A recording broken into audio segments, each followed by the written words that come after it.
అందరికీ నమస్కారం. ఛత్రపతి శివాజీ కుమారుడు. ధైర్య సాహసాలలో, పరిపాలనలో తండ్రిని మించిన కొడుకు. శివాజీ తర్వాత అతిపెద్ద హిందూ సామ్రాజ్యాన్ని స్థాపించారు. ఛత్రపతి సంభాజీ మహారాజ్జీ 120 యుద్ధాలు చేసి ఏ యుద్ధంలో ఓడిపోలేదు. తనని నేరుగా ఎదుర్కొనే ధైర్యం లేక ఔరంగజేబు కుట్ర చేసి సంభాజీని సంగమేశ్వర్ వద్ద కుట్ర చేసి బంధించాడు. వారిని ఒంటెలకు కట్టేసి రాళ్ళు, పేడ విసిరి అవమానించారు.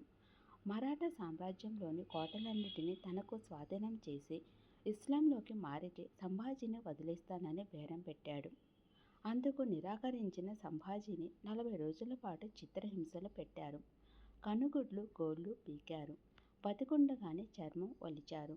ఇప్పటికైనా ఇస్లాంలోకి మారతావా అని అడిగాడు ఔరంగజేబు.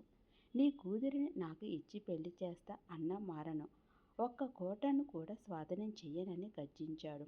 అప్పుడు ఔరంగజేబు సంభాజీని చంపి శవాన్ని ముక్కలు ముక్కలుగా చేసి నదిలో పారేయమన్నాడు.